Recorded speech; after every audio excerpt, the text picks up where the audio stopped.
if you want. So TED, it's kind of interesting, it's kind of different for us tonight because we like to support all types of art and entertainment, and Ted's actually a comedian, so he's on Facebook if you guys would like to follow him as well, and he's going to open us up tonight, so please give it up for Ted, guys. Okay, can everyone hear me? Is this loud enough? Everyone can hear me? Yeah? You'll be sorry.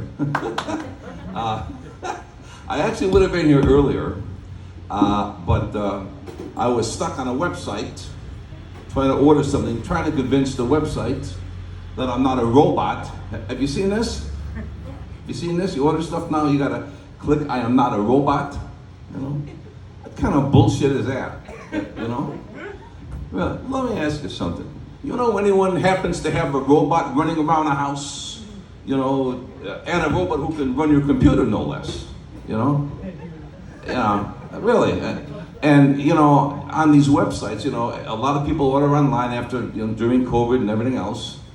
And, you know, then they always send you this email, you know, to confirm. And it always says, anyone guess? Do not respond to this email, right? Yeah. See, what that essentially means is, now that we have your money, get lost. Really. You know, when my order is screwed up and I get that kind of email, I get the same feeling in the pit of my stomach as I do when the doctor starts to put on that glove. You know what I mean? That drives me crazy, you know? Anyway, any dog people around here? Any dog people? Dog lovers? Yeah, I'm a dog lover, yeah, I'm a dog lover, yeah. I'll tell you what drives me crazy.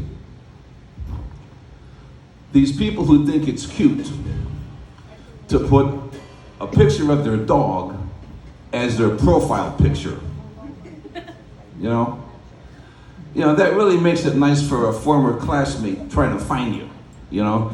Like, hey Vinny, look, I think I found Sarah. Yeah, she always did look like a Cocker Spaniel, you know? You know, put your regular picture on it, you know what I mean? If you want to have a picture of your dog, put it on the cover photo, you know. Oh, I tell you. Yeah, no, I'm a dog person. In fact, I bought my dog a new bed last week, you know, which is essentially a hollowed out pillow, you know. But I can't get her to sleep on it, you know. I put her in her new bed, she comes back in our bed. I put her back in the bed, she comes back in our bed. You know, I didn't know if she was trying to get extra dog biscuits by sleeping with the boss or what, you know.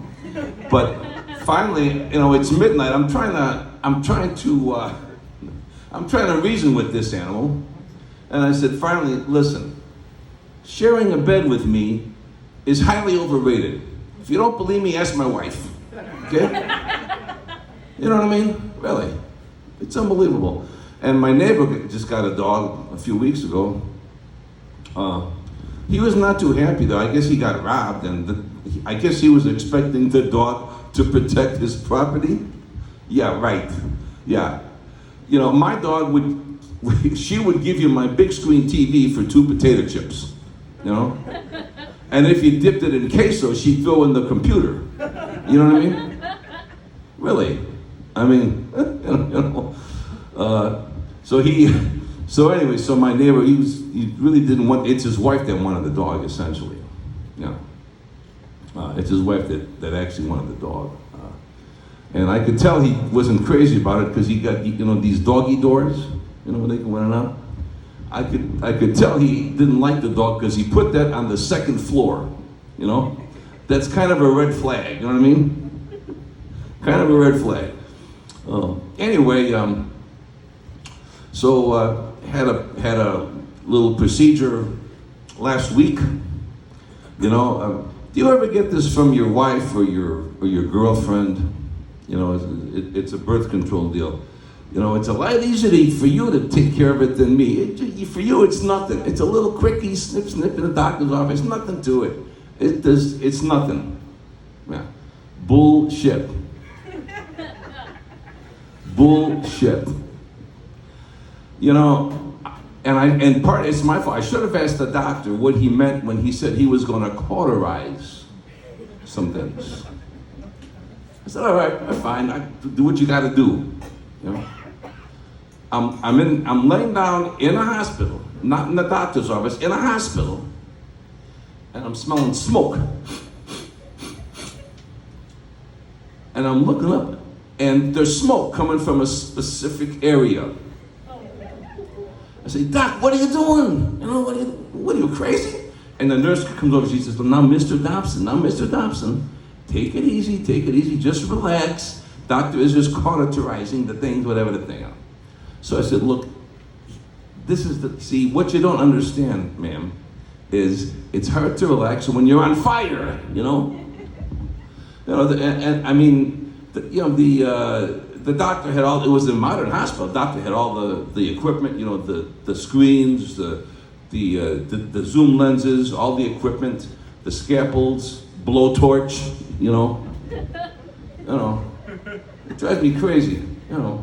Great balls of fire. Maybe you'll play that song tonight. Huh? All right. Maybe you'll play that song tonight, you know. Yeah, so my other neighbor on the other side, he got in trouble with his wife. I don't know. Are you aware that, see, us men, we get in more trouble than women? Have you ever noticed that in marriage? I never hear that the wife's in the doghouse. It's always the guy that's in the doghouse. You ever notice that? You know? And it's usually because we say the wrong stuff. See? We just got to keep our mouth shut sometimes, you know?